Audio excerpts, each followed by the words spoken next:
Yo, what's going on, guys? It's your boy. Welcome back to another video. Today, we're going to be ranking every single Marvel and DC project that James Gunn has directed. Personally, I'm a really big fan of James Gunn. I think that this is going to be one of the hardest rankings I've ever had to do because, in my opinion, every single item on this list, every TV show, every movie is phenomenal. Like, I think that they're all relatively good. I think that if I was to give them all grades, they probably would all be A's, A minus, A plus, somewhere in that range. So this was a really difficult list for me to make. And overall, I just think that all of these movies have something that really makes them special. And I am not really good at ranking TV shows with movies, so this is probably going to be a very weird list. But that being said, let's dive into this. We got 7 projects here.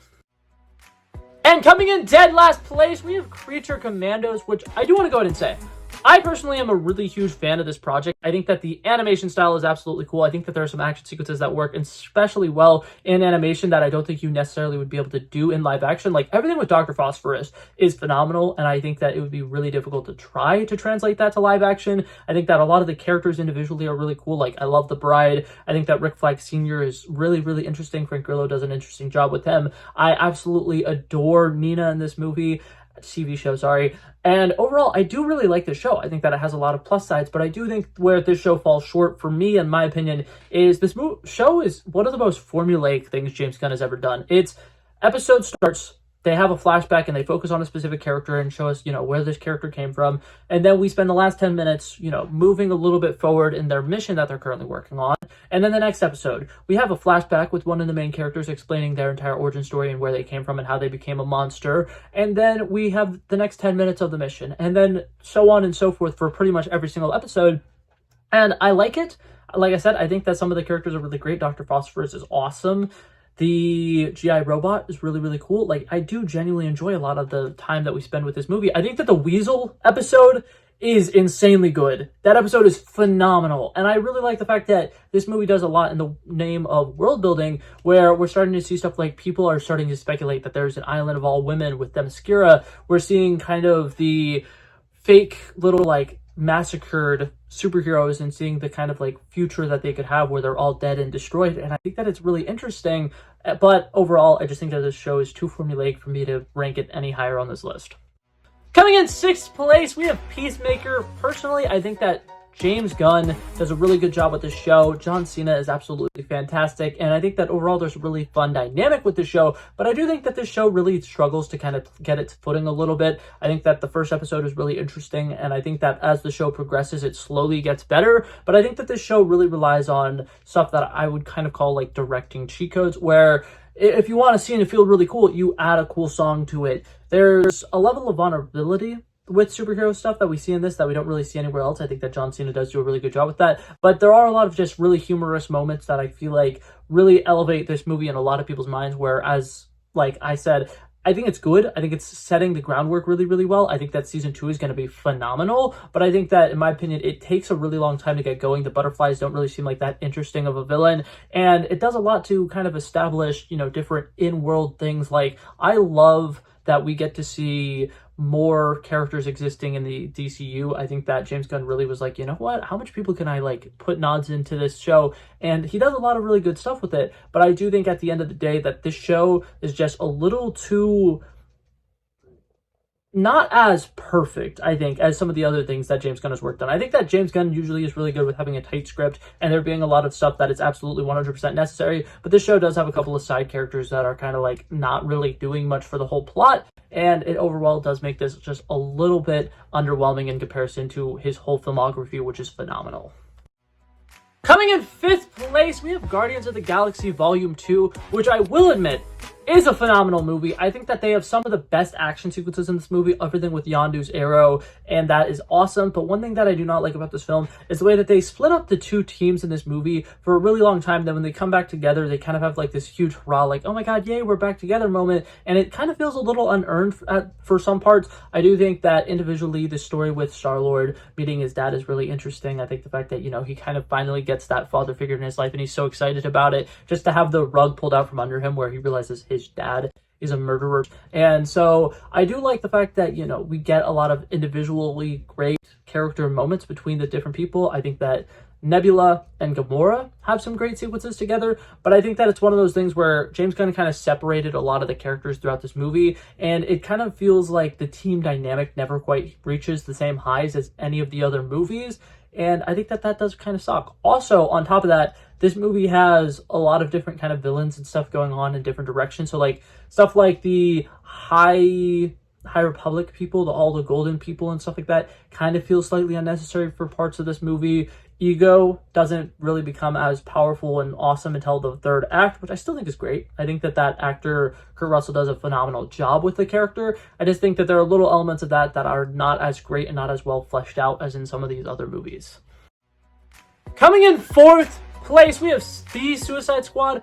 I think this movie is absolutely phenomenal. I think that the team dynamic is absolutely, once again, phenomenal. I think that James Gunn really does excel in these team-up movies. I think that he does a great job with taking a couple of characters who you're like, why should I even really care about them? And then making them the absolute stars of the show. I think that Ratcatcher 2 is absolutely phenomenal in this. I think that Idris Elba's character, I'm currently blanking on his name, because we have Deadlock, Deadstroke, Deadpool, all these different Dead characters. I want to say it's like Deadlock or something like that. But, oh, Bloodsport.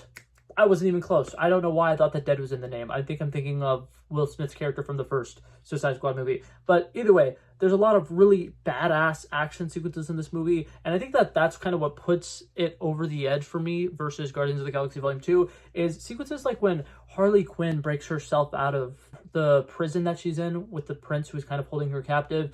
And there's just like flowers flying everywhere and her doing like really cool ballet moves while doing these action sequences. And it's just a very vibrant film. I think the fact that the Thinker looks as insane as he does, this movie really took a lot of swings. And it's one thing that I really applaud about James Gunn is he finally was getting to a point where he's like, you know what? Superhero movies are based off of comics, and these comics have some of the ridiculous artwork and like some characters look really silly.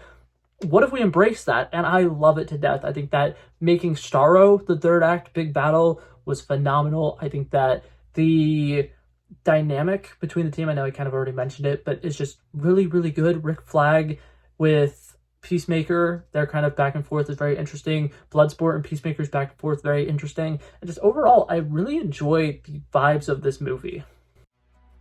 And coming in third place, this is where we have the newcomer. Superman is a great movie. I think that it has a lot going on for it. It is really overstuffed. I do think that this movie could have very definitely benefited from maybe having an extra 20 minutes here or there. But that being said, the pacing of this movie feels like the pacing that a superhero movie should have. We're quickly jumping from one scene to the next scene into the next scene in a really great way. I think that there's action-packed scene, then a really good heartfelt scene between Lois and Clark, and then we're dealing with the Daily Planet stuff, and everybody in the Daily Planet is awesome. And then we have, you know, Lex Luthor creating havoc and doing evil things just because he hates Superman that much, and that level of hatred is just phenomenally portrayed by Nicholas Hoult. David Cornsweet plays Superman absolutely phenomenally, and I think that that's one of my biggest takeaways of this movie is they have some of the best versions of some of these characters ever. I think that this version of Lois Lane is absolutely phenomenal. I think that Rachel Brosnahan nails her, absolutely kills it.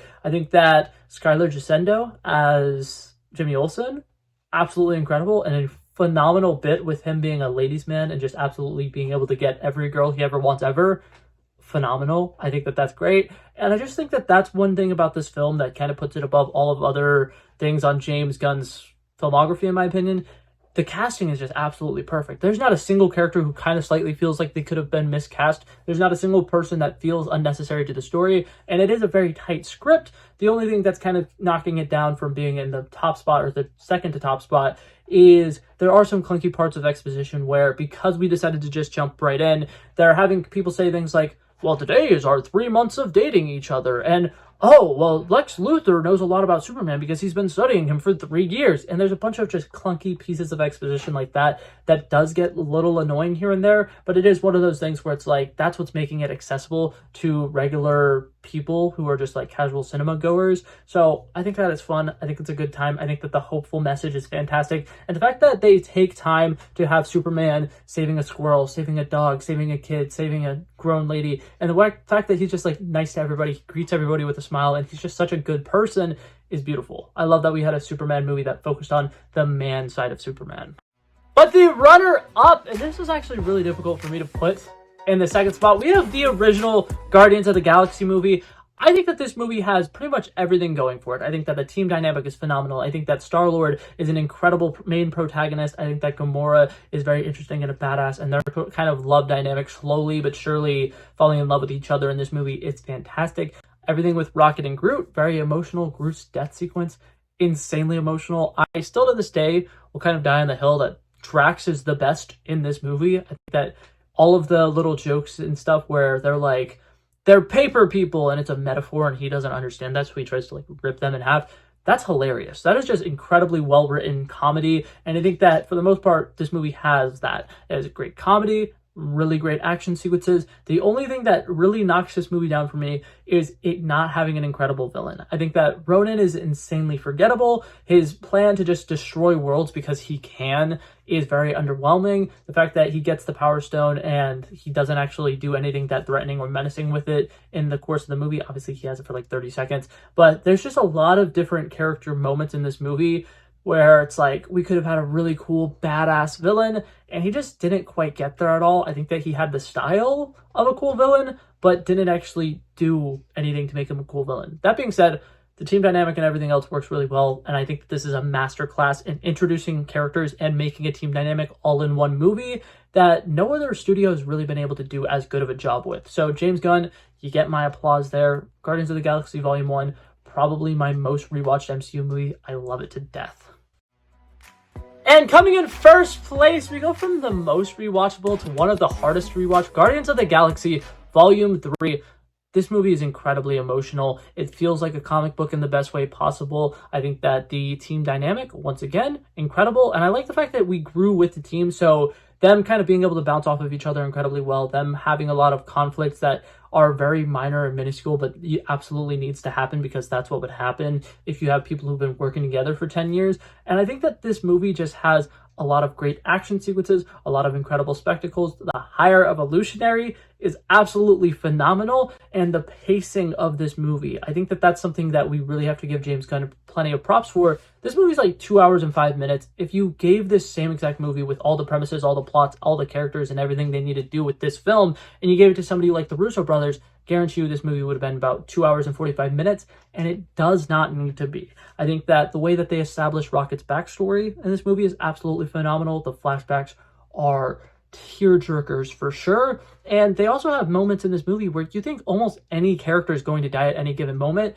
and that's a great way to build stakes in your movie. I don't think a movie has made me feel as emotional as something like this has without killing off a single character, and James Gunn did a phenomenal job with that. I also think that this soundtrack for this one is absolutely incredible. Ending this movie with the song The Dog Days Are Over, and just having the Guardians of the Galaxies dancing together, and specifically having Drax joining them in the dancing, is just such a beautiful moment, and I think that it's just the perfect bookending and culmination of everything that happened in the Guardians of the Galaxy trilogy, so I had to put it at number 1. Absolutely love these movies, absolutely love James Gunn, and I think that, like I said, this is an incredibly hard ranking to do. So if you have your own list, feel free to leave it down below. But that's going to be it for this video. Thank you guys so much for coming by and checking it out. I love and appreciate you guys so much for watching. And if you liked it, feel free to like and subscribe. And I'll hopefully see you guys in the next one. Peace out.